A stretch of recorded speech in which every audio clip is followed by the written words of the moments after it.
반갑습니다. 오대영 라이브 오대영입니다. 오늘 이슈의 중심이 특검과 민정수석 사퇴에 모아졌습니다. 김민석 총리 후보자는 채무와 관련한 의혹에 대해 조만간 설명하겠다고 했습니다. 이와 함께 오전에 있었던 이재명 대통령과 재계 총수들의 회동도 큰 주목을 받았습니다. 경제의 핵심은 기업이고 불필요한 규제들을 과감하게 정리할 생각이라고 밝혔습니다. G7 정상회의 참석 전 경제인들을 만난 배경과 메시지를 분석해보겠습니다. 더불어민주당의 새 원내대표로 3선의 김병기 의원이 선출됐습니다. 김 의원의 일성은 내란 종식이었습니다. 함께할 네 분을 소개해드리고 이수진 앵커의 브리핑으로 시작하겠습니다.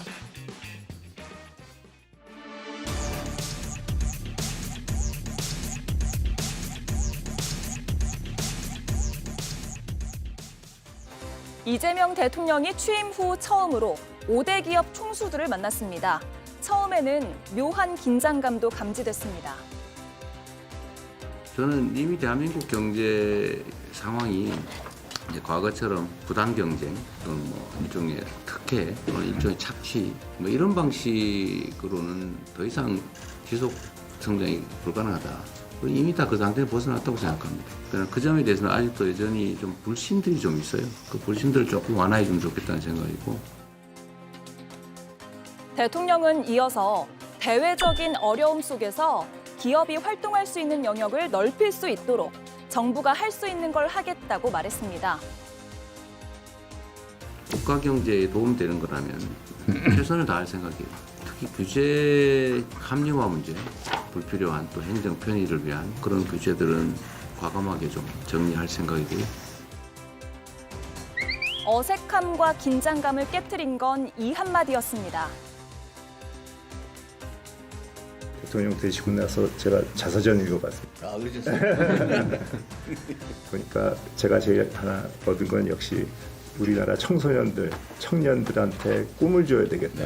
삼성그룹의 모든 사회활동, 공헌활동을 청소년 교육, 또 낙후된 청소년들이 어떻게 하면 사회 적응을 빨리 할 수 있을까 이런 쪽에 많이 포커스를 맞춰서 하고 있습니다.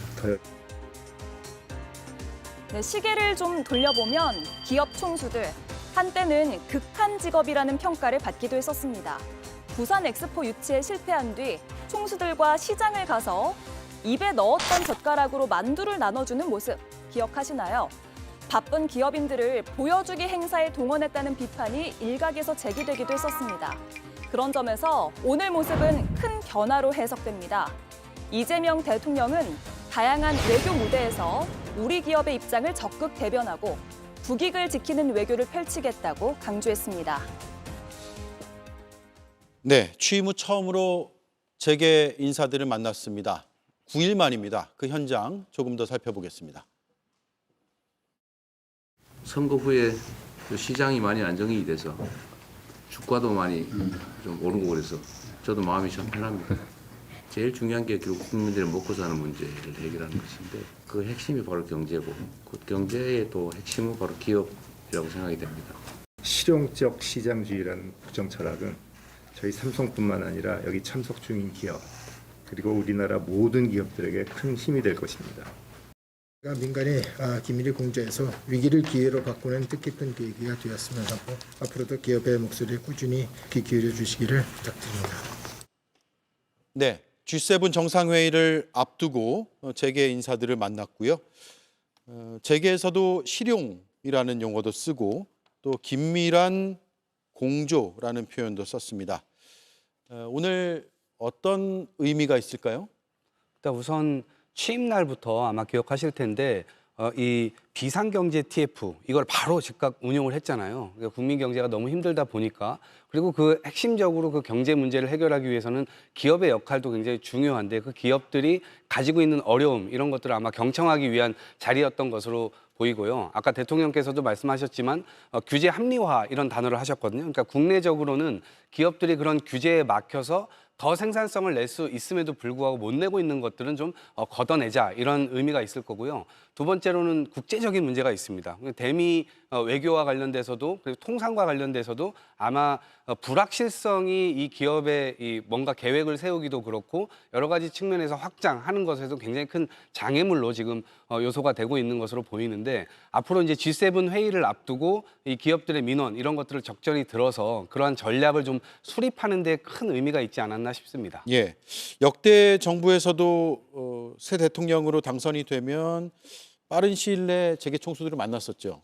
문재인 정부가 조금 이례적으로 늦은 편이었고 대부분은 이재명 대통령과 비슷한 시점에 앞서거니 뒤서거니 해서 재계 주요 인사들과의 간담회가 있었습니다. 그리고 오늘 상황은 사실 이재명 대통령이 지금 재계와 면담을 가져야 되는 상황이죠. 바로 이제 G7 정상회의를 위해서 출국을 할 텐데 그 G7 정상회의 참석은 트럼프 대통령과의 만남이 가능하기 때문에 참석을 하기로 결정을 했으리라 보는 것이 합리적일 겁니다. 그러면은 관세 협의라고 하는 현안을 두고 정말로 재계가 구체적으로 원하는 것이 어떤 것인가라고 하는 것을 구체적으로 들어볼 필요가 있었다고 생각합니다. 그래서 그런 점에서는 긍정적으로 평가하는데 중요한 것은 이 일회성의 만남이 아니고 앞으로 5년 동안 국정을 운영하면서 결국에는 얼마나 기업하기 좋은 나라를 실질적으로 만들어줄 수 있을 것이냐 여기에 달린 것 아니겠습니까? 그래서 제가 오늘 그 면담에서 다뤄지지 않은 것으로 보이는 지점을 하나만 짚어보면은 이재명 대통령 본인이 직접 밝힌 공약의 필요 재원이 5년간 210조 원입니다. 이것은 여권에서 추산한 것이기 때문에 실제로는 더 들어갈 가능성이 있어요. 그런데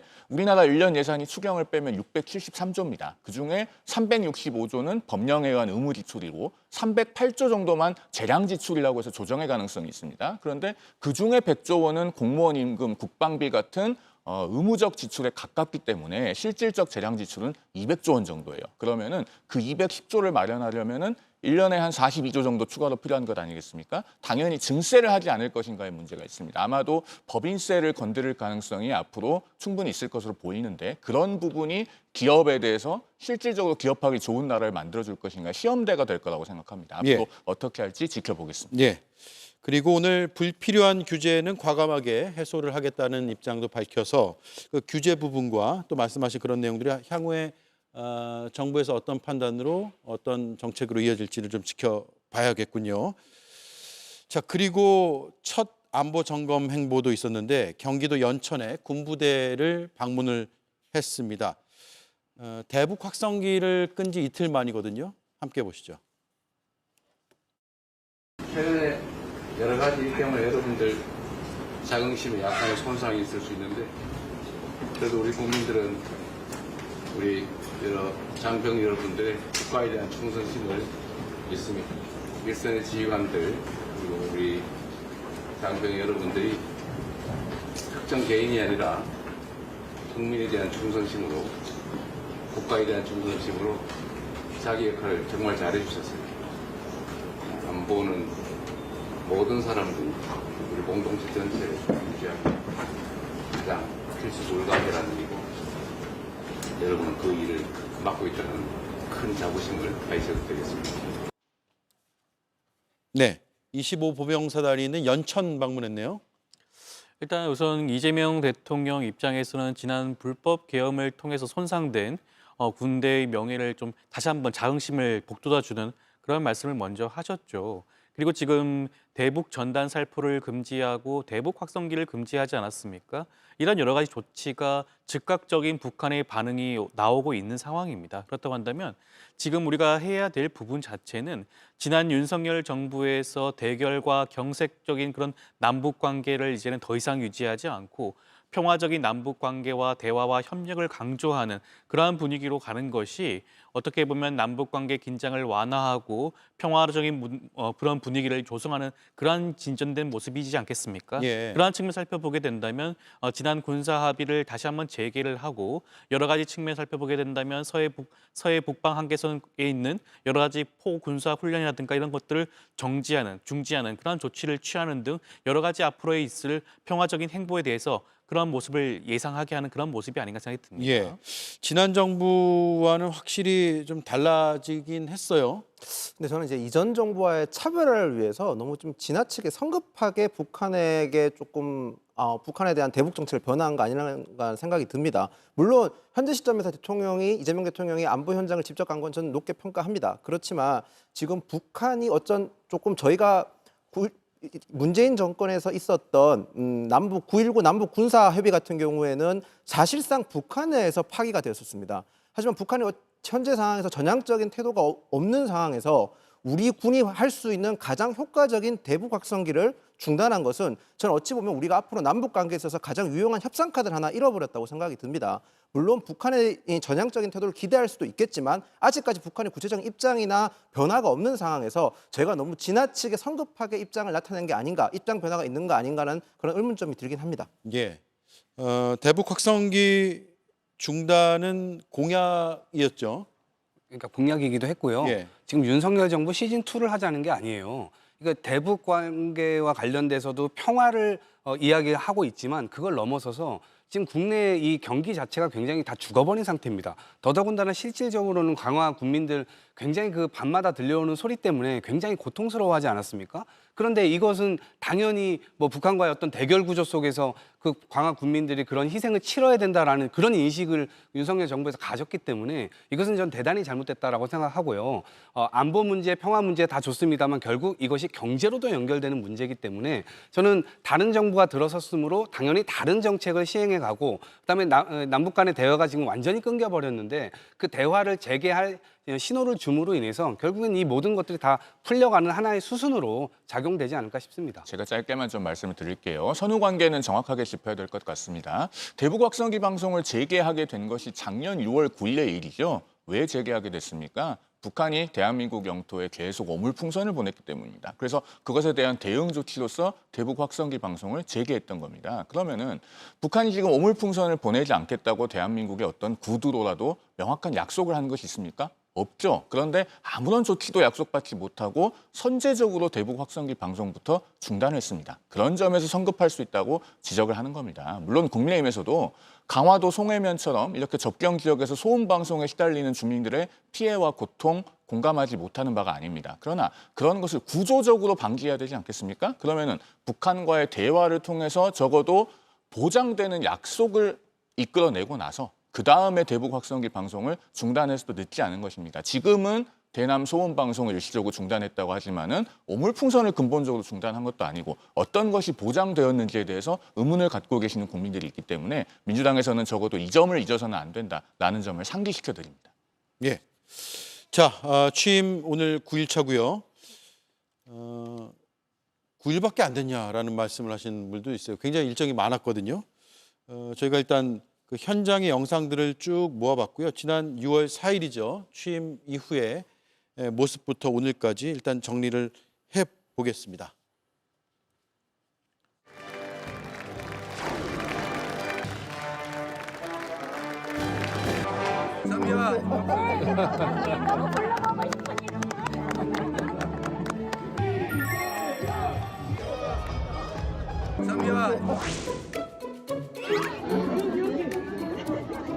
좀만 뒤로 하겠습니다, 아버님.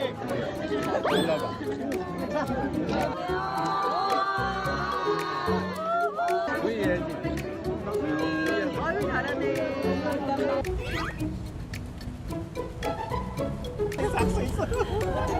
악수 있어. 여기도 지나가는 길 있어요. 지나가다 길로 막아서 못 가는 건 아니에요. 너무 잘생겼어. 그런 빈말을.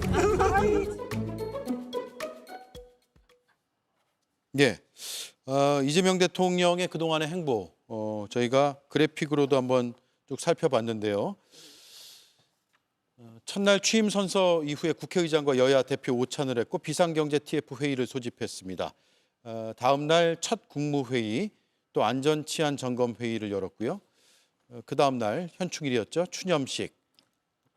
서울 동작구 남성시장을 방문했고 트럼프 미국 대통령과 통화를 했습니다. 7일에는 여당 지도부와 만찬을 했고 그리고 9일에 2차 비상점검 TF 회의를 했습니다. 이시바 일본 총리와도 이날 통화가 이뤄졌고요. 다음 날 주요 공직자 국민 추천제를 발표했고 시진핑 중국 국가주석과 통화를 했습니다. 한국 거래소 방문, 또 체코 총리 통화, 베트남 주석 통화, 한강 홍수 통제소 방문, 이태원 참사 현장 방문, 호주 총리 통화, 그리고 오늘 재계총수 면담, 또 전방부대를 방문하는 일정이 있었습니다. 저희도 오대영 라이브 준비하면서 오전 일정뿐만 아니라 오후에 일정이 많아서 이거 업데이트하는데 방송 직전까지 뭐 화면도 교체하고 이런 일들이 많았습니다. 어떤 장면들이 주로 기억에 남습니까? 저는 이제 시장 바로 가셨던 장면, 그리고 이 시장 상인들과 이야기하셨던 장면이 기억에 남는데, 비상경제 TF를 취임 당일날 바로 열기도 했고요. 바로 현충원 갔다가 바로 시장 가가지고 시장 상인들과 저는 얘기를 하면서 그 이후에도 저는 경제와 관련된 행보들 이런 것들을 주목해 볼 수밖에 없다고 보는데요. 그러니까 근본적으로 하나 키워드를 꼽자면 전 안심이라고 생각합니다. 그러니까 국민분들께서 많은 불안을 가지고 계셨고 정치가 제 궤도에 올라가면 어떠한 효능감을 줄 수 있는지까지를 약간의 기대감을 통해서 지금 보여줄 수 있다고 보는데, 물론 아직 체감할 정도의 상황은 아니라고 보지만 대통령 한 분이 정말 내가 일을 열심히 하겠다 이런 의지를 국민들께 보여주고 실제 행동으로 그런 모습들을 보여주는 것만으로도 많은 국민들께 안심을 줄 수 있구나 이런 생각을 하게 됐고요. 무엇보다도 국민들의 먹고 사는 문제가 굉장히 시급한 문제이다 보니까 저런 쪽으로 좀 주력하는 모양새를 통해서 대한민국의 희망을 다시 한번 보여주시려고 하는 것이 아닌가 싶습니다. 예, 조윤삼 의원은요? 저는 그 국무회의를 아마 많은 분들이 기억을 하지 않을까 싶습니다. 사실 윤석열 전 대통령의 내각과 함께 동거하면서 이번 정부가 출범하지 않았겠습니까? 그 과정에서 실질적으로 일하는 정부를 만들기 위해서 장시간 회의를 진행하고 의미 있는 그런 얘기가 오갈 수가 있고 중간중간에 도시락 회의까지 진행을 하면서 이런 모습 자체가 이재명 정부가 추구하는 일하는 정부, 효능감 있는 정부라는 모습을 아마 많은 국민들이 그대로 느끼셨을지 않을까 싶고요. 그러한 모습 자체가 앞으로의 이재명 정부 5년의 정부가 어떠한 모습일지를 더욱더 기대하고 있는 게 아닌가 싶습니다. 예.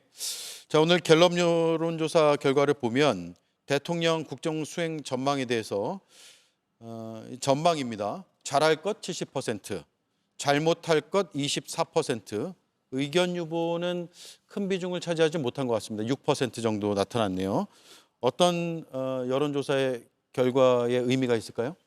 문항을 다르게 물으면은 좀 다른 결과가 나오기도 합니다만은 어쨌든 지금 정권이 출범한 지 이제 열흘 정도기 때문에 국민들께서는 그래도 이재명 정부가 잘 하기를 바라는 마음이신 것으로 이해가 됩니다. 그리고 저도 국가와 국민을 위해서 이재명 정부가 정말 성공하기를 바랍니다. 그런 점에서 두 가지를 좀 짚어보자면은 저 숫자가 높다고 해서 정부가 반드시 성공하는 것은 아니죠. 박근혜 정부는 출범할 때 저 숫자가 79%였습니다. 그런데 탄핵으로 불행한 결말을 맞았고 또 문재인 대통령과 김영삼 대통령은 각각 87%, 85%였습니다. 그런데 정권을 잃었죠. 김영삼 대통령은 IMF, 그리고 문재인 대통령은 실패한 부동산 정책이 직격타로 작용했습니다. 그런 점에서 우리가 짚어봐야 될 것은 자, 지금 정권 초반에 한 열흘 정도는 국민들께서 뭘 해도 좋게 봐주시는 시기입니다. 그리고 조기 대선으로 출범한 정권이기 때문에 일종의 이벤트, 그리고 가시적으로 국민들께 보여드리는 것에 집중할 수밖에 없는 점도 이해합니다. 문재인 정부는 역시 마찬가지로 조기 대선으로 출범한 정부였는데 그 부분에서 더 화려했죠. 취임한 다음 날에는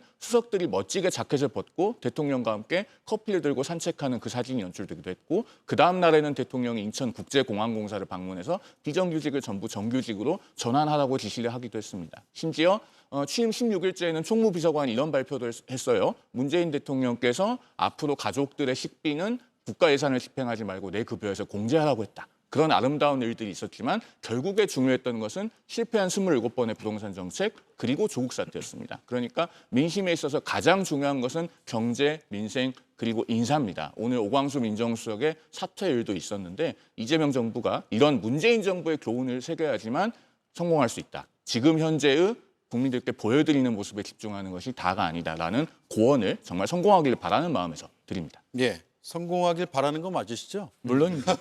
예. 자, 정당 지지도 함께 보겠습니다. 민주당 46%, 국민의힘 21% 나왔습니다. 한국갤럽이 설명하기에 두 정당의 격차가 5년 내 최대 수준으로 확대됐다고 발표했습니다. 예, 김인영 의원님, 네. 국민의힘 분위기는 어떻습니까? 이런 수치를 받아보면. 일단 수치가 어느 정도 하락하는 것은 예상이 된 일이었습니다. 대선은 정당이 치르는 선거 중 가장 큰 선거입니다. 이런 대선에서 패배하게 되면 지지층은 당연히 실망감에서 이탈하는 경향이 뚜렷합니다. 이거는 2022년 그 대통령 선거 직후에 있었던 지방선거에서도 민주당이 지방선거에서 참패하게 됐을 때 결과를 보면 충분히 예측 가능한 수치였는데, 물론 저희가 예상했던 수치보다 더 많이 빠진 것은 뭐 모든 국민들께서 아시겠지만 저희 당 내부에서 일어나고 있는 자중 질환이 아직까지 끝이 안 났기 때문에 그런 것 같습니다. 뭐 그런 상황에서 저희 당이 앞으로 더 국민의힘이 더 해야 될 일도 많고 뭐 쇄신과 개혁도 더 해야 되는데, 이 부분에서 민주당도 반성해야 될 부분이 있습니다. 민주당 지지율이 46%, 즉 과반이 넘지 못했습니다. 지금 현재 상황을 봤을 때 민주당은 굉장히 좋은 여건에 있습니다. 국민의힘은 자중 질환에 빠졌고 대통령 선거에서 압승을 했고 그리고 대통령 선거 같은 경우는 87년 개헌 이후 민주당이 가장 크게, 보수 정권이 가장 크게 패배한 선거임에도 불구하고 지금 나온 정당 지지율에서 민주당이 가반이 넘지 못한 것은 민주당이 그만큼 지금 보여주는 행태가 국민들께 결코 완벽하게 신뢰를 받지 못하고 있다는 걸 보여주는 징표라고 생각을 합니다. 예. 특히 지지정당 없음이 오히려 더 늘어나는 상황은 보수층 지지층에서 이탈한 걸 수도 있지만 그 보수층에서 이탈한 지지층을 민주당이 흡수하지 못한 점은 민주당이 지금 충분히 집권 여당으로서 반성해야 될 부분이라고 생각을 합니다. 제가 질문드린 취지는 국민의힘이 너무 낮게 나오고 5년 만에 지금 최대 격차라는 거 아니에요? 네. 예. 어떻게 수습을 하실 생각이신가가 궁금해서 질문드린 겁니다. 일단 국민의힘이 수습하려면 저희가 쇄신과 개혁을 하는 모습을 보여야 되는 것 같습니다. 그거 외에는 지금 현상을 타개할 방법이 묘연해 보입니다. 대선을 졌기 때문에 실망한 지지층 이탈을 다시 잡아야 될 부분도 있고, 그 실망한 지지층을 다시 잡아오려면 결국에는 변화된 모습을 보여야 되는 거거든요. 근데 지금 현재로서는 저희가 계속 국민의힘이 내부에서 계속 변화와 쇄신을 하려는 모습이 있기 때문에 예. 조금 더 지켜봐 주시면 될 것 같습니다. 민주당은 과반을 넘지 못했다라는 비판적 의견에 대해서 답을 하신다면요? 일단 그 어느 시대든지 그 보수 진영과 진보 진영 간에는 그런 공고한 층들이 분명히 있습니다. 이번에 여론조사 결과를 살펴보게 되면 46%가 나왔죠. 이번 대선에서 이재명 후보가 득표했던 그 퍼센테이지와 크게 차이가 나지는 않아요. 그렇다고 한다면 대부분의 진보 진영과 민주당 지지자들은 이번 여론조사 결과에도 그대로 응집했다라고 보여주는 게 타당한 결과라고 할 수가 있겠고요. 그렇다고 한다면 이번 이재명 정부에 기대하고 있는 진보 진영과 민주당 지지층들은 그대로 모여 있다라고 하는 것이 타당해 보이고, 반대적으로 봤을 때는 국민의힘이 굉장히 차이가 많이 나지 않겠습니까? 앞서도 말씀을 하셨지만 국민의힘 자체가 지금 자중질환에 빠져 있고 지금 김용태 비대위원장 혁신안에 대해서 당 내에서 굉장히 설왕설래가 많고 반대하는 목소리가 굉장히 크지 않겠습니까? 지금 원내대표 선거에 나와 있는 2명의 후보의 경우에도 김용태 비대위원장의 그런 개혁안에 대해서도 되게 미묘한 차이가 있는 것으로 보여지죠. 어떠한 분이 원내대표가 되느냐에 따라서 향후에 있을 국민의힘 당권에도 영향을 줄 수밖에 없는 부분일 겁니다. 그렇다고 한다면 국민의힘 차원에서 이러한 문제를 조기에 해결하기는 굉장히 난망한 상황이 아닌가 싶고요. 어떻게 이 문제를 잘 해결하느냐에 따라서 지금 최대로 벌어지는 격차가 더욱더 벌어질 것인지 아니면 더 좁혀질 가능성이 있을지가 아마 판가름 나지 않을까 싶습니다. 예, 제가 각 당의 입장을 듣고 싶었는데 상대 당의 얘기를 주로 하셔서 추가 질문을 드렸습니다. 이재명 대통령이 어제 이른바 3대 특검을 지명을 했습니다. 지명을 한 거죠. 지명된 특검은 조은석, 민중기, 이명현 특검인데요. 오늘 차례로 입장을 내놨습니다. 조은석 특별검사는 사초를 쓰는 자세로 수사 논리에 따라서 직을 수행하기 위해서 최선을 다하겠다라고 밝혔고요. 민중기, 김건희 특검입니다.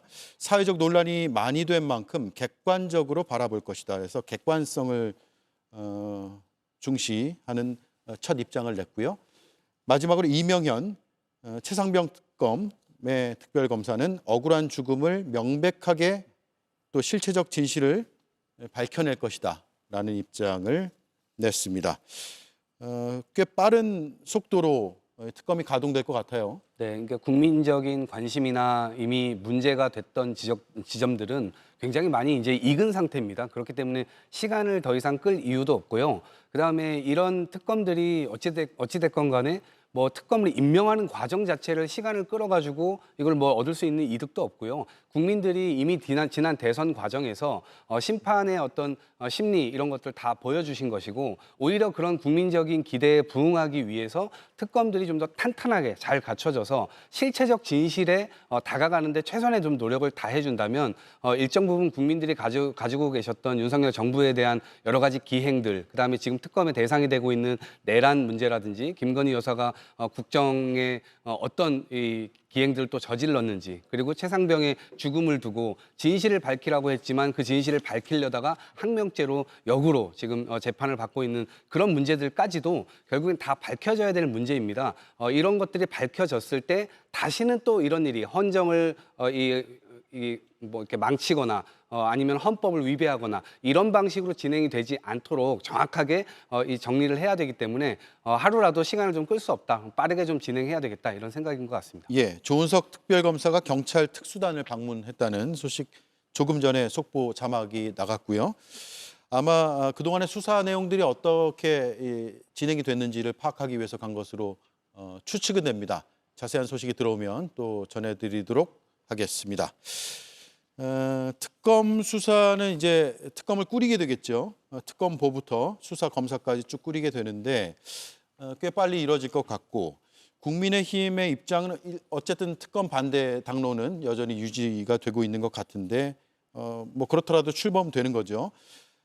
내부에서는 당 원내 지도부에 입성할 가능성이 있는 원내대표 후보 송원석 의원도 그렇고 또 당의 대변인도 그렇고 정치 보복이라고 주장을 하고 있습니다. 일단 들어보겠습니다. 기본적으로 정치 보복이라고 생각을 합니다. 대화의 상대방으로 인정을 안 한다는 이야기가 되는 거거든요. 또 어제 밤중에 한밤중에 그걸 또 임명을 했다고 하더라고요. 과연 특검을 임명하는 것이 그렇게 시급한 일이었을까? 그 많은 국정 현안이 있을 텐데 거기에 특검을 해서 어떤 경쟁했던 상대방 정당 이걸 공격하는 그런 내용으로 특검을 임명하는 것이 그렇게 급했을까 하는 생각은 해봅니다.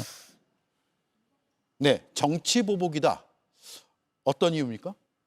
일단 사안 자체에 대해서는요, 정확하게 밝혀야 된다는 의견을 갖고 계신 분들도 당내에 있다는 것을 말씀드립니다. 저 같은 경우는 김건희 여사 특검 같은 경우 도이치모터스 특검법을 야당이 발의했을 때 1년 6개월 전에 방송에서 공개적으로 이거 상설특검을 도입해서 문제를 해결하는 방안을 검토해야 된다라고 말씀드린 적도 있습니다. 자, 그럼에도 불구하고 왜 당내에서 저렇게 정치 보복이라는 의견들이 나오고 또 그런 것에 수긍하는 국민들이 계신가, 그 원인을 잘 봐야 되는데요. 이번 특검은 전례 없이 여당과 여당의 우당이 추천권을 가졌습니다. 헌정사상 그렇게 실시된 특검은 없었습니다. 그리고 그 인사들을 추천하는 과정에 있어서도 윤 전 대통령과 대척점에 있거나 반대하는 분들을 찾아다녔다는 언론 보도가 많이 있지 않았습니까? 그리고 임명권자는 이재명 대통령입니다. 이렇게 특검 추천에 있어서 삼중의 편향 구조가 있었기 때문에 과연 이런 특검이 그러면은 중립적인 특검이라고 볼 수 있는가? 나아가서 그런 중립성에 의심이 있는 특검이 수사를 했을 때 그 수사 결과를 우리 국민들께서 가장 널리 받아들이실 수 있을 것인가? 일부의 국민들께서는 끝까지 수긍하지 않으실 것이 아닌가? 이런 우려가 제기되고 있는 실정이라는 점을 말씀드리는 것입니다.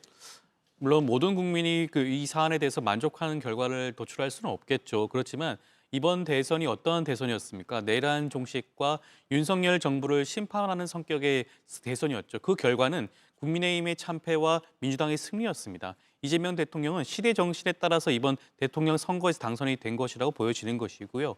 그렇다고 한다면 내란을 종식하는 특검과 김건희 여사라든가 각종 권력형 비리, 부정부패와 관련된 여러 가지 의혹을 따져볼 수밖에 없는 특검은 조속히 진행되는 것이 국가를 위해서도 더욱더 바람직하다고 할 수가 있겠습니다. 국민의힘 입장에서는 지금 특검이 수사가 진행이 되면 자당 의원들이라든가 자당 정치인들의 일부가 수사선상에 올라갈 수 있다는 그런 우려 때문에 여기에 대해서 반대할 수도 있지만, 그렇다고 하더라도 내란에 연루되고 내란과 공모 세력이라고 의심되는 그런 분들은 이번 특검을 통해서 국민의힘과 절연하는 것이 어떻게 보면 국민의힘 입장에서도 보수를 재건하는 하나의 기회로 삼을 수 있지 않을까 싶습니다. 제가 이거 하나만 짧게 말씀드릴게요. 저도 12월 3일 비상계엄 당일에 밤에 국회 앞에 지체 없이 갔던 사람 중에 하나입니다. 그리고 윤 전 대통령 부부와는 국민의힘이 지금도 더 단호하게 절연해야 된다고 생각합니다. 자, 그럼에도 불구하고 어제 그 김의겸 전 의원이 본인의 페이스북에 조은석 특별검사와의 과거 이야기를 올렸어요. 거기에 보면은 2016년 8월 19일에 본인과 통화할 때 최순실 씨에 관한 이야기를 구체적으로 해줬다. 그리고 그 후에도 취재 과정에서 조은석 검사가 말없이 뒤에서 조언을 해주고 취재가 막히면 길을 열어주고 중요한 걸 놓치면 챙겨줬다. 이런 이야기를 당당하게 올려요. 그분 그 당시에 신분이 검사입니다. 그리고 문재인 정부가 들어서서 서울고검장이 돼요. 자, 이렇게 정치적 중립을 현역 검사 시절에도 위반했던 분이 특검이 됐을 때 과연 그러면 국민들로부터 중립성에 대해서 널리 동의를 받을 수 있을 것인가? 한번 여권에서도 깊이 돌아보시기 바랍니다. 예. 근데 특검 추천을 국민의힘에서도 관여를 하려고 하면 특검 논의할 때 참여했으면 되는 거 아닐까요? 국민의힘의 추천권을 달라는 이야기를 하는 게 아니에요. 모든 방송에서 제가 일관되게 말씀드리고 있는데요. 적어도 국민의힘이 추천권을 갖는 것이 정치적으로 부당하다고 본다면 제3자 특검, 예를 들면 대법원장 추천 같은 방안이 있지 않았습니까? 실제로 12월 5일에 민주당이 발의했던 특검법은 제3자 추천안으로 되어 있었다는 점도 아울러 말씀드립니다. 예. 그러니까 이제 국민의힘이 논의에 참여해서 그런 의견을 개진했으면 되는 거 아닐까요? 아예 논의를 안 했잖아요. 그런 부분 제가 정리할게요. 이제 이런 거예요. 오히려 특검법 같은 경우는 국민의힘이 그 기회를 차버린 겁니다. 그러니까 본인들 스스로가 사실은 이 올가미에 지금 걸려 있는 상태인데 국민들이 보시기에 이 세 가지 건에 대해서 특히나 최상병 건은 한동훈 전 대표가 본인이 당대표 나올 때 우리가 이걸 주도해서 특검법을 만들고 통과시켜야 된다라는 말까지 했어요. 그런데 그것이 행동으로 옮겨지지가 않고 말로만 계속 끝나니까 저 정당이 계속해서 내란을 비호하고 또 이 윤석열 전 대통령이 했었던 계엄 이런 것들에 옹호하고 그런 세력으로 자꾸 비춰지는 거예요. 그 일부분 뭐 그런 걸 반대했던 사람들도 있다고 얘기하시지만 여전히 그 당의 주류적인 어떤 느낌은 이런 것과 이 선을 긋는 느낌이 아니고 계속해서 뭔가 그 올가미 속으로 들어가는 모양새이기 때문에 저는 오히려 이 특검법에 관련해서 국민의힘 의원들이 표결에 참여도 않고 바로 그냥 다 나가버리고 이렇게 했던 모습 자체가 여전히 이런 것과는 선을 긋기가 굉장히 어려운 모양새로 보이기 때문에 이 지점에 대해서 이 말끔하게 처리가 안 된다 이 말씀 드립니다. 네. 특검 추천에 대해서 특검 추천의 특검 논의 과정에 참여하지 않았다는 지적이 있는데 그 부분에 대해서는 당내 구성원들마다 의견이 조금씩 다를 수 있다고 생각합니다. 그런데 지금 말씀하신 부분은 왜 여당과 여당의 우당이 추천권을 가져야 되는가 여기에 대해서는 답을 주지 못해요. 앞서도 말씀드렸지만 12월 5일에 민주당 스스로 발의했던 1차 내란 특검법에서는 추천 주체가 제3자 세 곳으로 되어 있었죠. 대한변협, 법학교수회장 등등으로 되어 있었습니다. 그러면은 그런 것을 적어도 정권이 바뀌었으면 중립적인 제3자한테 맡겨서 특검을 추천했어도 시행하는 데 아무런 문제가 없었을 겁니다. 앞으로 특검이 진행되는 과정에서 과연 국민적으로 폭넓은 설득력을 얻을 수 있다고 생각하시는지 과정을 직접 지켜보면 확인하시게 될 겁니다. 예. 반론, 재반론이 나왔는데 재반론 하시겠어요? 일단 그 특검 추천에 관해서 말씀을 좀 드리면 물론 제3자 추천의 방식도 있겠죠. 그렇지만 추천 자체는 선택의 영역입니다. 대법원장이 추천할 수도 있고요. 변협이 추천할 수도 있겠죠. 그리고 지금 원내 1당과 지금 3당, 지금 국민의힘 같은 경우는 말씀하셨듯이 여러 가지 부담스러운 상황이 있지 않겠습니까? 그렇다고 한다면 원내 정당들이 특검을 추천하는 것도 선택지 중에 하나였어요. 그렇다고 한다면 그 선택의 결과 어떠한 정치적인 편향적인 그런 수사가 진행된다. 그 당시에 그런 부분들에 대해서 비판해도 충분하다고 보여지는 것이고요. 지금은 특검이 출범하는 시점입니다. 특검이 하고 있는 그 수사 결과를 지켜보고 난 다음에 말씀하신 그런 부분에 대해서 비판해도 전 늦지 않다는 생각이 듭니다. 결과를 보고 판단하자. 예. 두 분은 또 법조인이니까 범죄 혐의가 있으면 수사해서 기소하는 것이고 또 수사해봤는데 혐의점이 뚜렷하지 않으면 또 다른 결과가 나올 것이니 그 결과를 좀 지켜보면서 또 토론을 이어가면 좋을 것 같습니다. 자, 두 번째 이슈도 굉장히 오늘 뜨겁습니다. 이수진 앵커가 브리핑하겠습니다. 오광수 민정수석이 어젯밤 이재명 대통령께 사의를 표했습니다. 이재명 대통령은 공직기강 확립과 임사 검증을 담당하는 민정수석의 중요성을 두루 감안해 오 수석의 사의를 받아들였습니다. 오광수 민정수석이 낙마했습니다. 임명 나흘 만의 일입니다. 차명 대출과 부동산 차명관리 의혹이 발목을 잡았습니다. 이를 두고 여야의 반응이 엇갈렸습니다. 일단 대통령께서 적절하게 판단하신 거라고 생각합니다. 그리고 실제로 정부 출범 초기에 검증할 수 있는 인력이나 이런 것들이 취약한 상태에서 진행됐다는 아쉬움이 좀 있었던 것 같고요. 모든 인사 검증의 책임자인 민정수석부터 검증에 실패한 것입니다. 검증 실패 자체도 문제지만 의혹이 처음 불거졌을 때 대통령실의 심드렁한 반응이 더 큰 문제였습니다. 본인이 그에 대한 안타까움을 잘 표하고 있다면서 대수롭지 않다는 듯이 오만한 태도를 보이지 않았습니까?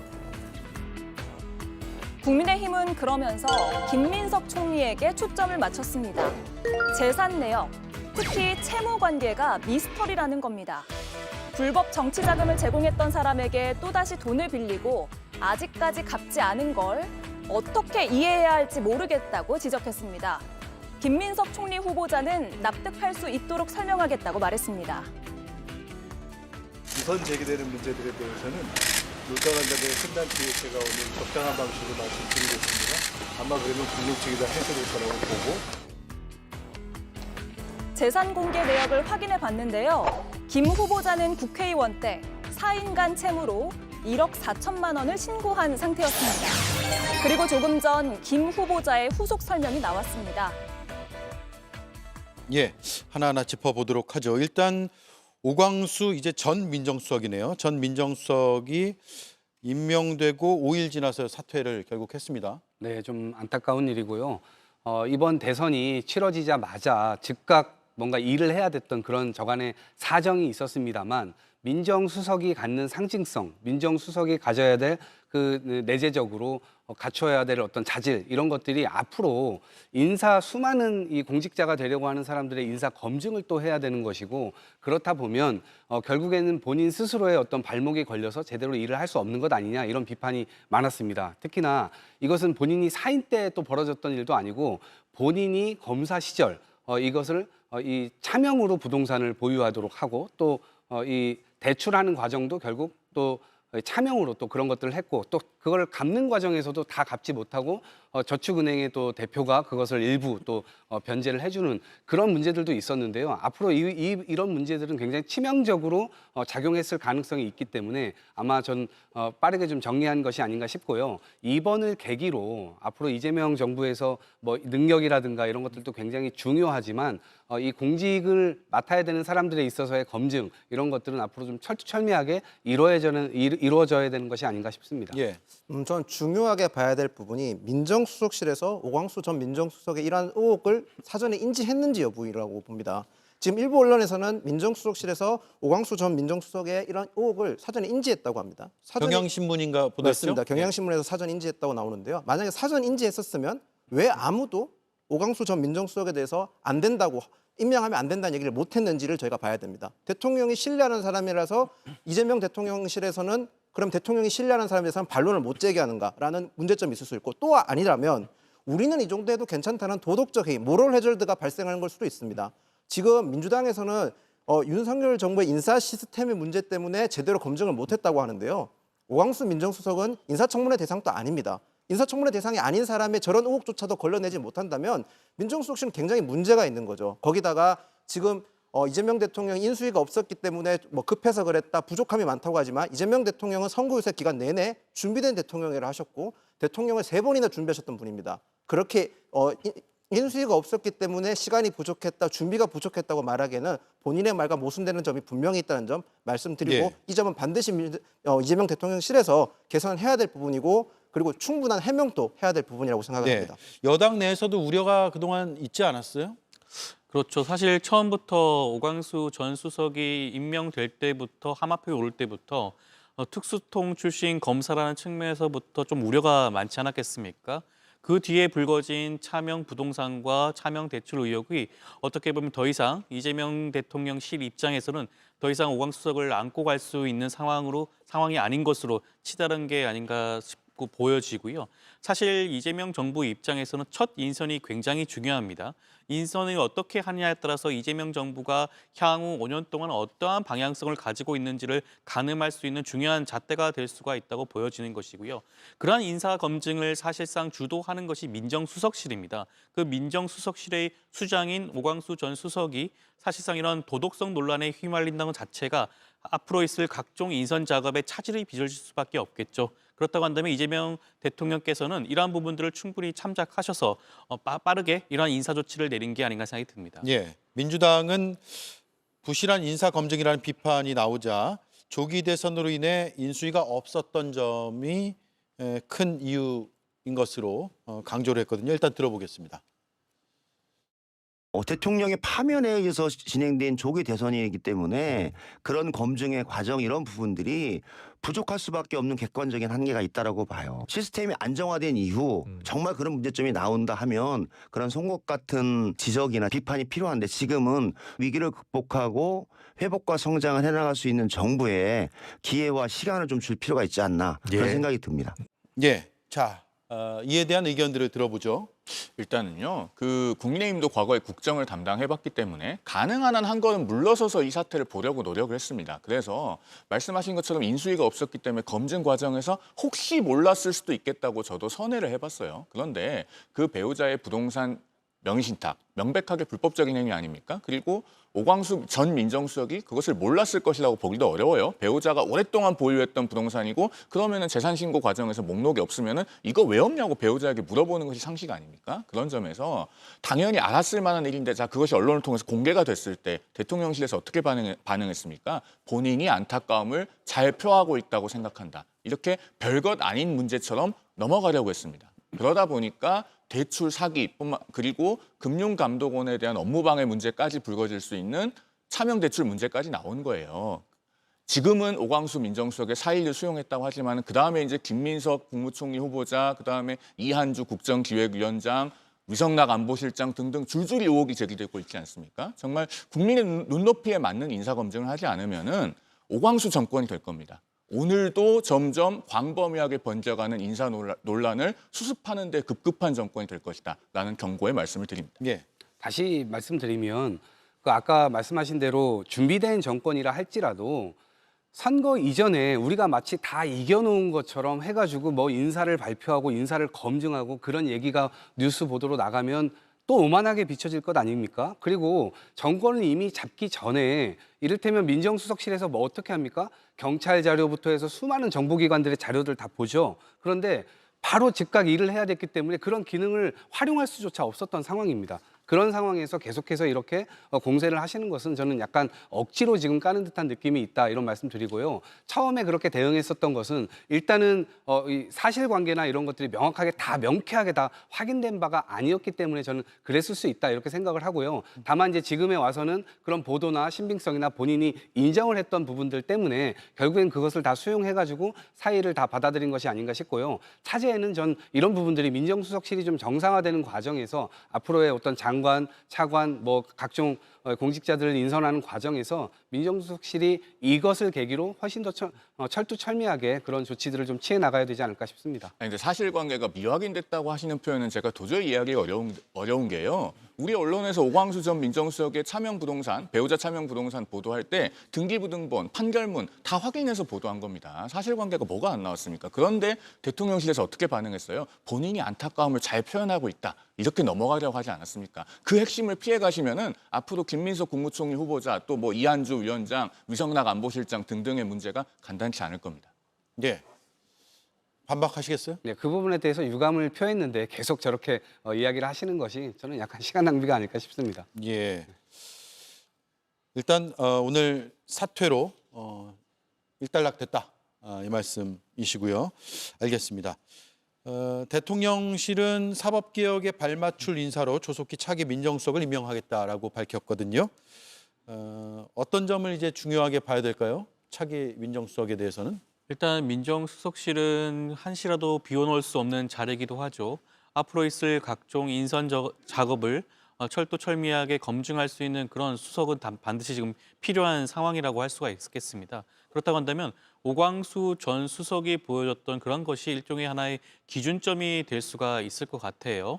이렇게 지금 부동산이라든가 각종 재산 형성에 있어서 문제가 없는 분이 당연히 되어야겠죠. 국민들의 눈높이에 맞는 민정수석 내정자가 필요한 상황이 아닐까라는 생각이 들고요.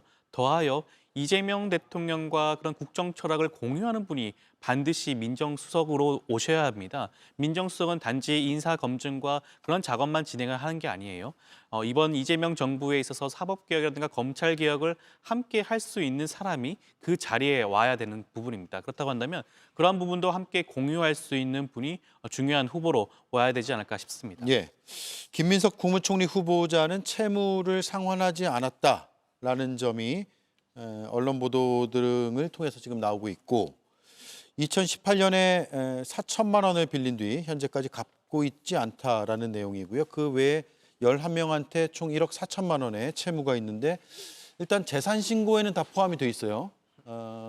국회의원 재산 신고 내역을 보면 상환하지 않은 4인 간의 채무 보여주시죠. 저희가 찾아봤는데 4인 간의 채무를 1억 4천만 원 신고가 돼 있는데 금액 중에 아마도 포함된 것으로 보입니다. 다만 돈을 빌려준 사람이 지난 2008년에 정치자금법 위반 사건 당시에 정치자금을 제공했던 그 인물로 알려져서 그것이 문제가 아니냐라는 점이 지금 여러 의혹의 핵심인 것 같아요. 당에서 어떻게 파악하고 있습니까? 일단 김민석 후보자의 공식적인 입장이 나와야지만이 될 것으로 보여지고요. 당 입장에서는 김민석 후보의 개인적인 그런 채권 채무 관계의 그런 구체적인 내역까지는 파악하기가 아마 좀 쉽지 않은 부분이 있어 보입니다. 예, 잠깐만요. 조금 전에 입장이 나왔다고 하네요. 네, 페이스북을 통해서 입장을 올린 것 같습니다. 사적 채무가 있었다. 누진되는 세금을 납부하는 데 썼고 그간 벌금, 세금, 추징금 등 공적 채무를 우선 변제하느라 상환 만기를 연장한 상태였다. 대출을 받아 전액 상환을 했다라는 입장이 조금 전 나왔네요. 예, 일단 입장을 좀 분석을 해야 되는데 지금 시간이 저희가 많지가 않아서 한 말씀씩만 듣고 단도직입해서 좀 더 다뤄보도록 하죠. 상환을 했는데 언제 했는지를 밝혀야겠죠. 그리고 장기간 차용하고 갚지 않은 돈에 대해서는 불법 정치자금이 아니냐는 의혹이 제기되는 겁니다. 그러면은 그 의혹에 대해서 명확한 해명을 하려면 그동안에 이자는 어떻게 납부를 했는지 그리고 상환 기간은 어떻게 해서 연기되었는지 이런 것에 대해서 아주 소상한 경위를 밝혀야 될 겁니다. 이 강모 씨라고 하는 분은 2008년 정치자금법 위반 사건 때 김민석 후보자에게 불법 정치자금을 제공했던 장본인이고 과거에 김민석 후보자가 이 강모 씨 소유의 오피스텔에 본인의 주민등록을 해놓기도 했고 또 2010년대에는 이른바 마포민주당이라고 하는 원외 민주당을 같이 해왔던 인사 아닙니까? 굉장히 개인적으로 긴밀한 관계에 있는 것으로 정치권에서는 다 알고 있는 인물입니다. 그렇기 때문에 단순히 4천만 원의 채무를 못 갚았다고 해서 이런 의혹을 제기하는 것이 아니다라는 점을 말씀드리고요. 한 가지 더 말씀드리면은 왜 이렇게 장기간에 걸쳐서 상환이 안 되었을까에 대해서도 의문이 있습니다. 이번에 재산 공개한 내역을 보니까 본인의 예금이 6,321만 원, 배우자의 예금은 6천만 원이 더 있고 미국 주식도 있으시더군요. 왜 이렇게 됐는지에 대해서 소상한 설명이 더 필요하다라는 말씀을 드립니다. 예. 그래서 저것은 과거 공직에 있을 때 뭔가를 또 저지른 그런 부정부패 비리가 아닙니다. 그냥 사인 간의 어떤 거래인 것이고 그다음에 이자나 이런 것들도 납부 내역이 다 있다고 합니다. 그렇기 때문에 저는 저 소명이나 이런 것들이 앞으로 차후에 또 있을 것이라고 보고요. 일요일 날에도 그와 관련된 여러 가지 글들, 해명 자료를 올리겠다고 했으니까 그것도 좀 기다려봐야 될 것 같고요. 무엇보다도 청문회 자리에 당시에 정치자금법을 수사했던 뭐 검사라든가 수사관이라든가 아니면 지금 4인 간의 채무를 지고 있으신 분들 증인으로 다 불러도 좋다. 그럴 만큼 본인 스스로가 이런 것들을 다 해명할 수 있다는 자신감을 보이고 있기 때문에 지금 상황에서 저희들이 왈가왈부하는 것은 크게 뭐 도움이 안 되지 않을까 싶습니다. 알겠습니다. 여기까지 듣죠. 시간이 훌쩍 가버렸네요. 오늘 수고 많으셨고 주말 잘 보내시기 바랍니다. 고맙습니다.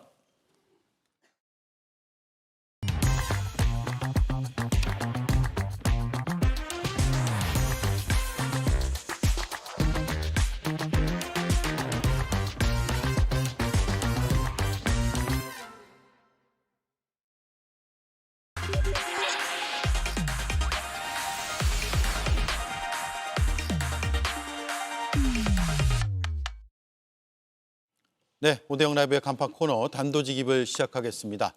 김병욱, 민현주 전 의원 함께하겠습니다. 어서 오세요. 네, 안녕하세요. 예. 자, 이수진 앵커가 새 정부 첫 여당 원내대표 선출 소식을 브리핑하겠습니다. 민주당이 오늘 원내대표를 선출했습니다. 저는 국회에서 국정원 개혁 TF를 이끌면서 수십 년간 답보 상태였던 국정원 개혁을 성공시킨 경험이 있습니다. 거대한 담론들만 개혁은 아닐 것입니다. 당장 할 수 있는 일에 집중하겠습니다. 국정원 출신인 김병기 의원은 자신의 이력을 강조했습니다. 이재명의 블랙 요원이자 민주당의 최종 병기라면서 대통령의 마킹 전문을 자처했습니다. 국민의 뜻에 따라 국민은 무엇을 요구하는 것인지, 지금 이 시점에 어떻게 해야 경제가 회복되는 것인지라고 할 때 이번은 전국민 민생회복지원금이다 라고 말씀드리면서 정부가 그렇게 정책을 발표할 수 있게 해내는 것이 바로 여당의 원내대표라고 생각합니다. 서영교 의원은 영상에서 이재명 대통령이 당대표이던 시절 최고위원을 했던 경험을 강조했는데요. 앞으로도 이재명 정부와 발맞춰 가겠다고 말했습니다. 오늘 선거는 권리당원 20%, 의원 투표 80%를 합하는 방식으로 진행이 됐는데요. 과반 득표로 김병기 의원이 원내대표로 당선이 됐습니다. 어떤 점이 당원과 동료 의원들의 마음을 사로잡았을까요? 네, 삼선의 김병기 의원이 새 정부 출범 뒤에 첫 원내대표가 됐습니다. 이번에 권리당원 투표가 20% 반영이 됐어요. 당원들도 의사를 밝혔고 당원들이 선택했다고 봐도 무방하겠죠? 네, 이번 원내대표 선거에 처음으로 권리당원의 의사를 반영하는 시스템으로 투표를 했는데요. 투표 결과가 비공개니까 알 수는 없습니다. 알 수는 없는데 권리당원이 전체 투표의 20% 비중을 차지한다 그러면 약 170명의 의원의 20%니까 한 34명 정도의 국회의원의 몫을 권리당원에게 준 거죠. 꽤 많이 줬다고 볼 수 있겠죠. 그러면은 결과가 김병기 의원이 원내대표가 됐다고 하면은 권리당원들의 표심도 김병기 의원 쪽으로 가지 않았을까라고 추측은 가능한데 그것이 어떻게 됐을지는 모르겠고요.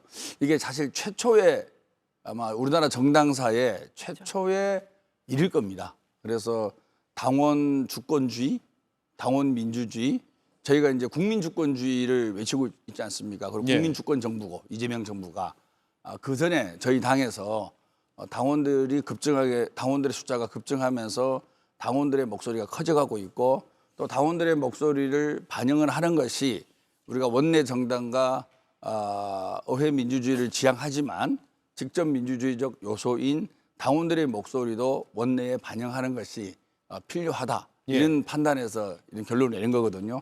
아마 이 결과에 대해서 당원들도 어느 누가 원내대표가 되는 걸 떠나서 원내대표 선거에 내가 한 표 행사했다라는 뿌듯함과 자부심은 크리라고 보고요. 아마 이번에 우리 민주당에서 원내대표 선거에 당원들이 참여하게 된 이 케이스를 다른 당에서도 상당히 예의주시하면서 봐야 되는데 실제 그렇게 볼지는 저는 모르겠습니다. 하여튼 이번에 역사상 최다 득표로 당선된 대통령과 호흡을 맞출 최초의 원내대표 선거이기 때문에 사실 상당히 의미가 있고요. 여당의 경우는 사실은 당대표보다 원내대표의 비중이 더 상대적으로 중요할 수 있습니다. 왜냐하면은 대통령이 많은 의사결정을 할 수밖에 없지 않습니까? 대통령 중심제 국가에서. 그럼 원내 전략을 어떻게 쓰냐에 따라서 결과물이 나오거든요. 야당의 경우에는 당대표의 스피커가 커질 수가 있는데 여당이기 때문에 원내에서 실질적으로 법안과 예산을 통해서 어떤 성과를 낼 수 있느냐라고 봤을 때 원내대표의 역할이 상대적으로 클 수밖에 없는데 그 측면에서 우리 김병기 원내대표의 어깨가 상당히 무겁지 않을까. 또 일을 잘하지 않을까. 또 그런 기대를 하고 있습니다. 집권 여당의 원내대표는 정말 중요한 것 같아요. 네, 왜냐하면 정부와 대통령실뿐 아니라 정부와 함께 정책을 해야 되고요. 입법으로 뒷받침을 해야 되고 예산 협의를 해야 되고 그리고 특히 입법 과정에서는 야당을 잘 설득할 수 있어야 되기 때문에 특히 첫 번째 원내대표는 사실은 대통령의 최측근 내지는 주류의 대표 주자가 되는 게 보통은 가능하죠. 근데 저는 김병기 의원하고 같은 때 국회에 있지는 않아서 김병기 의원에 대해서 개인적으로는 잘 몰랐는데 이제 객관적인 프로필만 봐서 이번에 이제 알게 됐는데요. 뭐 사무부총장도 했었고 지난 총선 때 뭐 공천 관련된 굉장히 일들을 많이 했다고 알려지고 있더라고요. 근데 서영교 하실 의원도 최고위원도 했고 그리고 당원들에게 워낙 인기도 많은 거로 알려져 있고 언론에도 많이 알려지고 인지도가 높은 후보였기 때문에 저는 그때 누가 될까 좀 저도 잘 이렇게 판단이 안 됐는데 민주당 내부 인사들 이야기를 들어보면 김병기 의원이 조금 그러니까 우세했다. 왜냐하면 지난 총선 때도 역할을 좀 했었고 그리고 여러 가지 면에서 무난한 인사다라고 이제 평가를 하더라고요. 네. 근데 사실은 원내대표 경선이 특히 대통령 대선 이후에 첫 번째 여당의 원내대표 경선은 대체적으로 한 분으로 이렇게 쭉 흘러가는 모양새인데 이번 민주당은 좀 경쟁이 좀 치열했던 것 같아요. 같은 어쨌든 민주당 내에서 뭐 반명이 있겠습니까 지금? 어쨌든 친명계에서 두 대표 주자가 나와서 서로 이제 명심 대결을 벌인 것 같은데요. 저는 이제 한 가지 짚고 싶은 거는 김병기 원내대표 되신 거 축하드리는데 이제 그 아들 청탁 문제 관련해서는 국민적인 의혹에 대한 답은 좀 주셔야 되는 거 아들 아닌가? 청탁 의혹. 네, 아들 예. 취업 관련 청탁 의혹에 대해서는 예. 분명하게 답을 주셔야 되는 것이 아닌가? 그건 억울하다. 그래서 아들이 오히려 피해를 받은 것이다. 그래서 내가 오히려 법적 처분을 요청을 하겠다, 조사 요청하겠다라고 하지 말고. 그 부분에 대해서는 좀 솔직하게 답을 해주셔야 되는 거 아닌가라는 생각을 합니다. 언론 보도로 알려진 그 사안 그렇죠. 말씀하신 특히 거죠? 그 마지막 부분에서 뭐 저는 앞부분에 뭐 아들이 안 된 거에 대해서 항의할 수 있다고 생각을 합니다. 근데 그 마지막 부분에서 그래서 경력자 지원이 있을 겁니다라고 하는 그 부분을 먼저 김병기 의원 가족에게 알려준 부분은 분명히 문제가 되는 거 아닌가라는 생각이 있습니다. 국정원에서 알려줬다는 거죠, 네, 당시에? 네. 예. 저는 보도 내용을 정확히 못 봐가지고. 네. 예. 자, 내란 종식을 일성으로 내세웠어요. 원내대표 수락연설에서요. 대통령하고 이것도 마찬가지로 이제 궤를 같이 간다고 봐야겠죠. 이재명 대통령의 큰 목표가 두 가지 아니겠습니까? 내란 종식과 민생 회복, 경제 성장 두 가지가 큰 트랙인데요. 아무래도 이재명 대통령은 내란 관련된 부분보다는 민생 회복과 경제 성장 그리고 외교 통상 그 부분에 집중적으로 목소리를 내야 되고 또 그렇게 하리라고 봅니다. 또 그게 맞는 방법이고요. 예. 그래서 당을 중심으로 해서 내란 종식을 처리해 나가야 되는데 저는 아주 빠른 시기에 이걸 하는 것이 국익에 도움이 된다고 봅니다. 그래서 3개 특검이 통과됐는데 검사의 숫자가 많다 이런 비판이 있지만 저는 많은 검사를 투입해서 빠른 시기에 특검의 성과를 내는 것이 조기의 국정을 안정시키고 우리 대한민국이 민주주의 국가임을 전 세계에 알리는 좋은 방법이라 생각하거든요. 예. 그런 측면에서 김병기 신임 원내대표가 국정원에 있으면서 소위 그런 업무를 많이 해왔겠죠. 그리고 자칭 우리 민주당의 블랙이다 이런 얘기도 하고 있습니다. 블랙 요원? 예. 그러니까 이제 보이지 않게 예. 일을 잘 처리한다는 거죠. 그래서 우리 어원들끼리의 이견이라든지 그다음에 대야 협상 과정에 있어서도 그런 경험들을 많이 갖고 있지 않습니까? 그런 것을 잘 살려서 내란 종식을 조기에 확실히 마무리 지을 수 있는 최종 병기로서의 역할을 하겠다. 이제 그런 메시지가 아마 의원들과 당원들한테 어필을 한 것 같아요. 그래서 대통령의 메시지와 원내의 메시지를 투표를 가져가야 되는데 어디다 더 비중을 두는 것이 효과적으로 우리가 민주주의를 지키면서도 경제 성장을 이룰 수 있을까라는 판단을 조금씩 한 것 같습니다. 그래서 김병기 원내대표는 세계 특검을 중심으로 해서 내란을 조기에 종식시키고 야당과의 협상에 있어서도 경험이 있으니 좀 그 경험을 잘 활용해서 일을 잘 처리해달라 이런 부탁이 있는 것 같고요. 또 약간 그런 것도 있는 것 같습니다. 김병기 의원은 3선이고 예. 서영교 의원은 4선이에요. 예. 근데 4선이 원내대표 한 적이 제 기억으로는 없습니다. 관례라는 것도 무시 못하거든요. 국회 의원들 사이에서는 그런 측면에서도 3선이 그냥 원내대표를 하는 것이 무난하지 않느냐. 서로 간의 이제 관계 설정에 있어서도 뭐 이런 것도 약간 작용한 것 같고 그래서 그런 내란 종식과 민주주의 수호 면에서는 좀 더 일을 잘할 수 있지 않을까라는 평가를 받는 것 같습니다. 예. 내란 종식과 이제 특검이 이제 출범하게 되고 야당에서는 정치 보복이라고 지금 반발하네요. 정치 보복으로 볼 수 있을까요? 아니요, 저는 내란 종식을 주장하는 민주당이 주장하는 건 정치 보복이라고 생각하지는 않아요. 그러니까 국민의힘 뭐 지도부 특히 이제 원내대표 선거를 앞두고 민주당의 강성으로 대응을 해야 된다라는 측면과 그리고 지금 윤석열 정부 때의 친윤으로 불리웠던 일부 정치인들이 이제 그거에 대한 불편함을 가지고 있는 것 같은데요. 저는 이 문제가 내란 종식을 캐치플레이즈로 내건 거에 대해서는 뭐 그거는 정치 보복이다라고 생각하지는 않지만. 원내대표에 대해서 특히 집권 여당의 원내대표에 대해서 국민들이나 정치인들이 기대하는 바가 있는데요. 그건 보통 정책적인 측면에서 어떻게 뒷받침을 할 것인지 지금 그리고 우리나라 상황에서 경제 문제, 이런 민생 문제가 되게 시급하니까 그런 정책, 입법, 지원, 그러니까 재정 지원의 그런 측면에서 결정권을 가지고 있는 상당히 영향력을 발휘할 수 있는 여당의 원내대표라면 사실은 정책적 구호를 들고 나오는 게 맞는 게 아닌가라는 생각은 있습니다. 그래서 경제 활성화, 뭐 민생 회복 이렇게 했다면 모르겠는데 원내대표 선거에서 그냥 갑자기 이제 뭐 내란 종식, 특검 이야기를 하니까 국민의힘에서는 좀 반발한 것 같은데요. 사실은 큰 틀에서 지금 앞으로 남은 기간 동안에 이 문제 빨리 정리하는 게 국민의힘에게도 도움이 되는 거니까요. 저는 뭐 그렇게 생각하지는 않습니다. 예. 다만 제가 이제 내란 종식을 강조해서 그러는데 25만 원 민생지원금에 대해서도 보편적으로 할지 선별적으로 할지 일단 지금 필요한 건 실행이다라는 이야기도 함께 했다는 점을 제가 짚어드릴게요. 왜냐하면 제가 너무 내란 종식 얘기하니까 그쪽에 맞춰서 두 분께서 이제 대담을 하게 되신 것 같습니다. 법사위원장 분배 문제 이게 여야 간의 쟁점이 돼버렸는데 김병기 신임 원내대표는 협상 대상이 아니라고 말하고 있어요. 협상 대상입니까 아닙니까?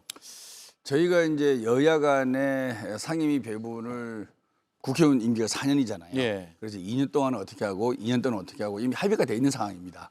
합의가 돼 있는 상황이기 때문에 당연히 뭐 정청래 법사위원장이 그만둔다 치더라도 뭐 그 법사위원장은 우리 민주당이 하는 게 맞죠. 2년씩 하는 거고요. 그렇게 이제 합의가 돼 있는 상황이지 않습니까?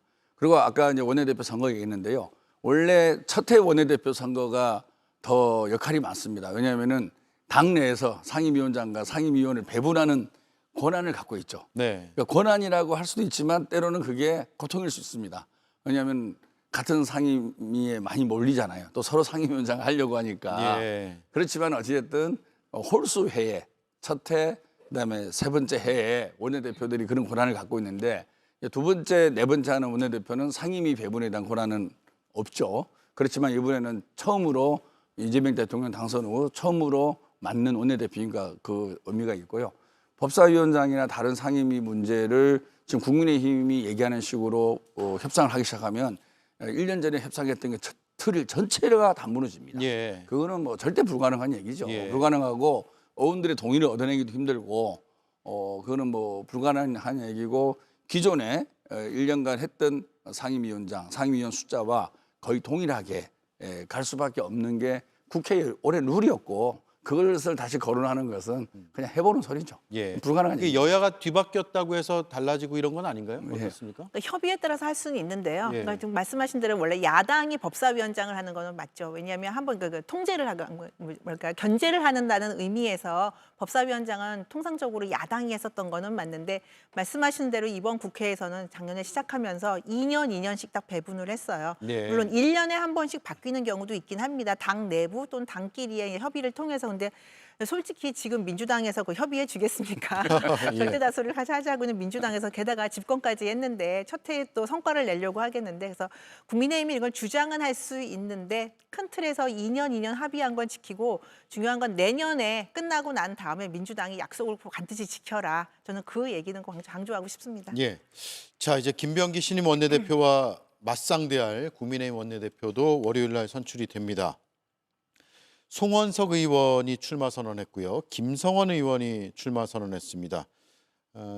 출신 지역구는 좀 달라요. 수도권과 TK로 이렇게 다른데 어떻게 예상하십니까?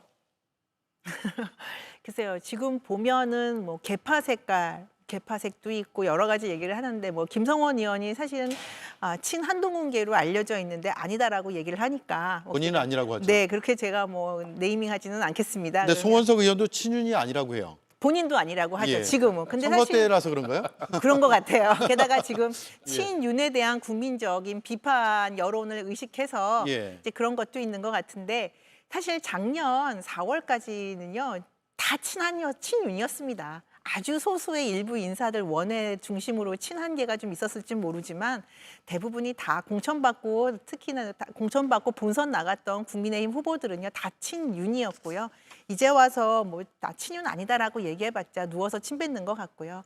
이제 문제는 지금 국민의힘이 당면 과제, 당 개혁을 어떻게 할 것이냐, 그다음에 윤석열 전 대통령의 그림자를 어떻게 떨쳐버릴 것이냐의 문제인데. 송원석 의원이나 김성원 의원 두 분이 다 이전에 이제 있던 언행들을 정치적인 행보를 보면은 사실 그렇게 떨쳐내기가 쉽지는 않아 보여요. 예. 근데 물론 본인들은 이제 하겠다라고 하니까요. 근데 과거까지 다 캐면은 사실은 뭐 흠집 없는 사람이 없겠죠. 그러면 어떤 분이 되는 것이 낫냐의 측면에서 저는 사실 그 두 분에 대해서 개인적인 캐릭터는 잘 모르니까요. 저는 객관적인 이분들의 가지고 있는 조건들이나 지표만 본다면 그래도 수도권의 민심을 받들 수 있는 후보가 원내대표에 이번에 되는 것이 좀 나은 것이 아닌가. 네. 그런데 사실 김성원 의원도 그전에 구설수가 워낙 많았고요. 당에서 징계받은 이력도 있습니다. 그래서 사실은 쉽지는 않은 원내대표 경선 같아요. 그래서 누가 돼도 굉장히 많은 과제를 얹고 있고 또 비판도 같이 함께 받을 수밖에 없는 상황이다라고 생각합니다. 예. 네.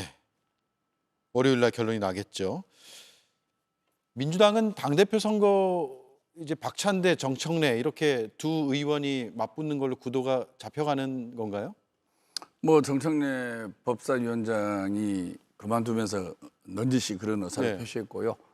박찬대 전 원내대표도 많은 당원들이 또 요구하는 것 같습니다. 찬대에 한번 나가라. 예. 그래서 아마 그 두 사람의 경쟁이 될 가능성이 현재로서는 커 보입니다. 예. 네. 예. 양자 대결로요. 또 다른 분들이 나올 수 있겠죠. 나올 수 있겠죠. 있겠지만 큰 변수는 되지 않고 언제쯤 예상하세요? 현재로서는 전당대회는? 그래서 신임 이제 원내대표가 오늘 결정이 됐으니까 이제 짜긴 짤 텐데 제 생각은 뭐 그렇게 늦출 필요는 없지 않을까 싶습니다. 8월? 빨리 해서 7, 8월? 예, 빨리 해서 예. 또 신임 이재명 대통령과 호흡도 맞춰야 되고 그러니까. 예. 근데 뭐 당내 뭐 시기를 갖고 뭐 크게 예민하게 논쟁하는 건 아니니까 합리적으로 결정하리라고 보고요. 두 분 다 정청래 전 최고나 박찬대 전 원내대표가 이재명 대통령 만드는데 큰 공을 세웠기 때문에 뭐 특별하게 노선의 차이보다는 개인의 그동안의 친소관계 또 보여준 리더십 그다음에 품성 아마 이런 것들로 표가 나뉘지 않겠냐. 네. 그래서 큰 이슈가 대립하는 그런 장면들은 크게 노출되지 않을 것 같다라는 생각을 예. 해봅니다. 뭐 두 의원이 이렇게 나란히 출마 선언해서 경쟁을 한다 그러면 굉장히 집중은 될 것 같아요. 네. 대중들의 시선이. 예. 빅스피커 두 사람이 붙는 거죠. 예. 네. 뉴스도 많이 나올 것 같습니다.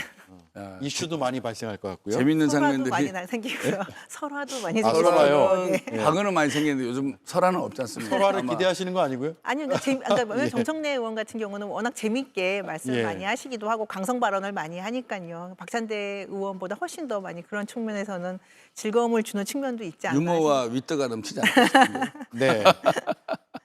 자, G7 정상회의 이야기로 넘어가겠습니다. 이재명 대통령이 오늘 5대 그룹 총수들과 함께 도시락 먹으면서 회동을 했거든요. 그 장면 잠깐 보겠습니다. 통상 문제나 이 예민한 문제는 좀 뒤로 미뤄서 그때 비공개로 하고 새로운 정부는 국민들의 먹고 사는 문제, 민생, 경제에 집중하려고 합니다. 세계를 선도하는 대한민국이 될 수 있도록 많은 협조, 또 조언, 필요하면 쓴소리도 부탁드립니다. 예. G7 정상회의 참석자 출국 예정인데 앞두고 만났단 말이에요. 어떤 의미가 있을까요? 뭐 상당히 좋은 행보라고 봅니다. G7이 전 세계 GDP의 한 45%를 차지할 겁니다. 7개 나라가.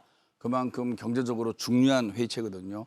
그 회의에 가면서 우리나라의 대기업과 경제단체들이 어떤 고민이 있고 또 어떤 갈등이 있는지 또 어떤 것을 정부가 해결해 주면 좋을 건지라는 숙제를 정리해서 가져가는 거거든요.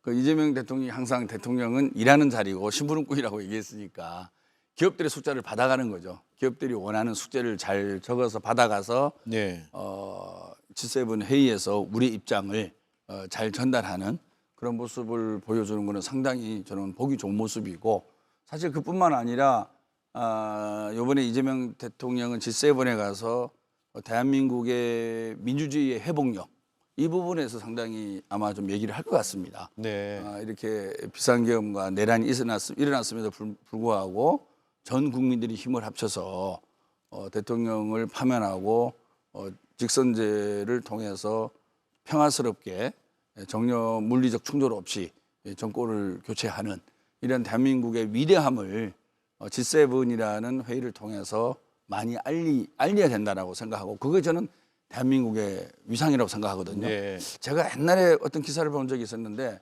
프랑스의 헌법은 비상계엄 해제에 관련된 조항이 없다고 합니다. 대한민국은 그런 헌법 조항을 만들었기 때문에 비상계엄 해제를 통해서 민주주의를 회복한 거 아니겠습니까? 이런 대한민국의 찬란한 민주주의 역사를 전 세계에 알릴 수 있는 저는 좋은 기회가 되고 그뿐만 아니라 아까 말씀드린 대로 경제 문제 특히 이번에 G7의 어제가 AI의 표준화 그리고 기후위기에 따른 대전환 그리고 러시아와 우크라이나 전쟁에 대한 대비 뭐 이런 큰 주제들이 있는 거거든요. 그런 큰 화두에 우리나라가 어떻게 잘 대응하기 위해서는 기업과 정부의 역할이 어떻게 나눠져야 되는지 이런 부분에 대해서 아주 중요한 과제를 받아오는 거기 때문에 저는 대통령이 G7 회의 참석하고 가기 전에 어제는 이제 증권거래소를 방문한 거 아니겠습니까? 네. 거래소 가서 대한민국의 자본시장도 점검해보고 오늘 재벌과 경제단체 장을 만나서 얘기를 듣는 것은 상당히 좋은 행보고 당연히 이러한 어긴수렴 이후에 G7 회의에 참석을 해야 된다 생각합니다. 네. 저는 뭐 G7 참석하시는 거 당연히 뭐 좋다고 생각을 하고요. 특히 오늘 대기업 대표들하고도 총수들과 만난 자리도 의미가 있다고 생각을 해요. 지금 이재명 대통령이 가장 중점을 두고 있는 게 다른 뭐 내란 종식은 당에 맡겨놓은 것 같고 정치권에 맡겨놓은 것 같고요. 결국에는 민생 경제 문제에 집중하겠다라는 모습을 실제 정치 행보를 통해서 보여주고 있는데요. 그래서 이 실효성 있는 행보가 언제 결과가 나올지 결실을 맺을지 그거는 뭐 대통령의 국정 지지율 이 문제뿐만 아니라 국민의 삶을 위해서도 반드시 필요한 거니까 저는 필요하다고 생각을 하는데 다만 이제 뭐 아직까지는 지금 처음 만난 거니까요. 이전 대통령들처럼 너무 대기업 총수들 자주 불러서 자주 만나고 또 자주 해외 순방 같이 나가고 그런 모습은 이번 대통령한테는 좀 안 봤으면 하는 바람이 있습니다. 예. 네. 제가 듣기로는 대통령이 제게 부탁하는 것보다 제게가 오늘 대통령한테 부탁을 많이 했다는 얘기를 들었습니다. 예. 뭐 상법 개정이라든지 상속세라든지 그래서 기업을 불편하게 하는 그런 권력이 아니라 기업의 애로를 해결해 주는 권력으로서의 대통령 자리가 돼야 되는 거죠. 그래야만이 대한민국 경제가 발전하는 거 아니겠습니까? 그래서 어렵고 까다로운 주제이지만 서로 소통하고 대화를 통해서 사회적 대타협을 할 수 있는 그런 좋은 아이디어들이 많이 나오지 않을까 기대하고 있습니다. 네. 자, 그리고 나토 정상회의에는 참석하지 않는 것으로 또 기류가 있다라고 했다가 또 참석하는 걸로 바뀌는 것 아니냐라는 전망이 나오고 있어요. G7 정상회의와 나토 정상회의는 전혀 다른 회의잖아요. 네. 완전히 다르죠. 예. 근데 이제 저 기사를 보니까 처음에 안 하겠다고 나토 정상회의까지 갈 필요가 있느냐라고 한 이제 배경에는 사실은 원로 회의에서 한 원로가 나토는 갈 필요 없다. 중국과 러시아와의 관계도 고려해야 된다라는 측면에서 이제 보도가 됐고 또 한 측면에서는 뭐 지금 아직 청와대 대통령실이나 아니면 장관들도 아직 다 정리가 안 됐는데 너무 해외 자주 나가는 거 안 좋다라는 의견이 있었다고 얘기를 하는데요. 저는 사실 나토는 자유민주주의 그다음에 뭐 안보의 문제 때문에 참석해야 된다는 것도 있지만 지금 유럽에서의 큰 이슈는 우크라이나와 러시아 간의 관계 그 전쟁 아니겠습니까? 예. 근데 어쨌든 좀 종전이 예상되고 있는 상황에서는 안보, 그다음에 뭐 민주주의의 문제뿐 아니라 경제 협력 측면에서도 이번 나토 회의는 꼭 참석해야 되는 거 아닌가라는 생각이 들어요.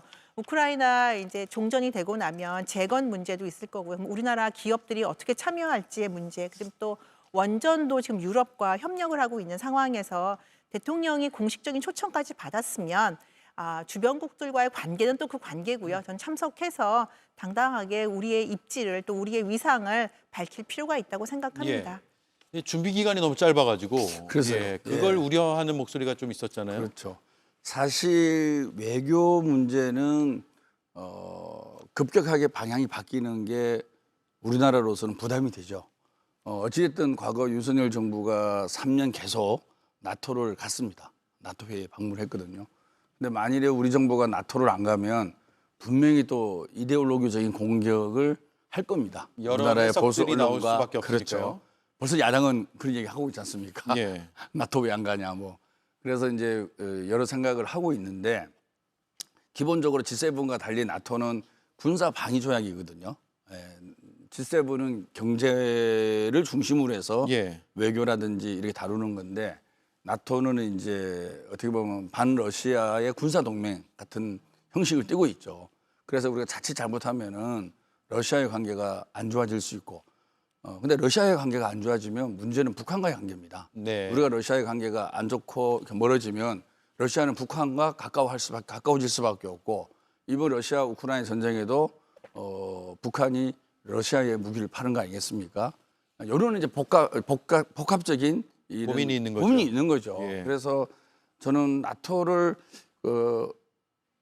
정권이 바뀌었기 때문에 가던 걸 안 간다 이런 게 아니라 오히려 바뀌었으니까 갔으니까 가야 된다고 생각을 합니다. 하는데 문제는 이제 러시아의 관계를 어떻게 할 거냐. 그래서 저는 가더라도 나토에 우리의 의견을 잘 얘기를 할 필요가 있다. 우리가 러시아하고 멀어지면 러시아는 북한하고 가까워질 거고, 그렇게 되면 결국에는 우리하고 북한과의 관계도 멀어지고 나토와의 북한 문제가 있지 않을까. 그래서 그런 문제를 좀 양해를 구하는 메시지도 던지면서 나토를 가는 게 어떻겠느냐. 알겠습니다. 그런 생각을 개인적으로 해봅니다. 네. 여기까지 듣죠. 오늘 시간이 다 됐습니다. 주말 잘 보내시고 고맙습니다. 네, 감사합니다.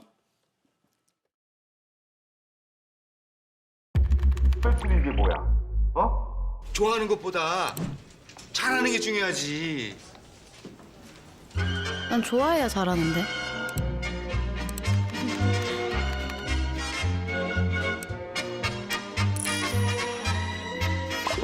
그 팀 매출 엄청 올랐다며? 누가 SNS에다가 홍보해서 대박 터졌어. 좋아하는 거라면 뭐든지 맞는다. 캔바.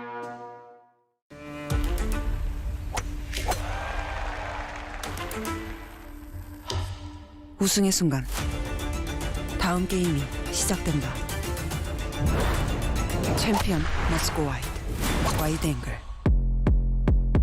매일 다양한 환경에서 블루라이트에 노출되는 피로한 눈. 이제 아큐브 오아시스 맥스 원데이의 블루라이트 차단 기술로 맥스의 편안함과 선명함을 경험해보세요. 아큐브 오아시스 맥스 원데이. 이 사건 수사는 정치적 목적이 있는 것으로 판단하고 있다. 1995년 전두환 씨는 소환에 불응하며 골목 성명을 발표했습니다. 김영삼 정부에서 내란 행위에 대한 수사에 박차를 가하자 정치 보복이란 프레임을 꺼내 든 겁니다.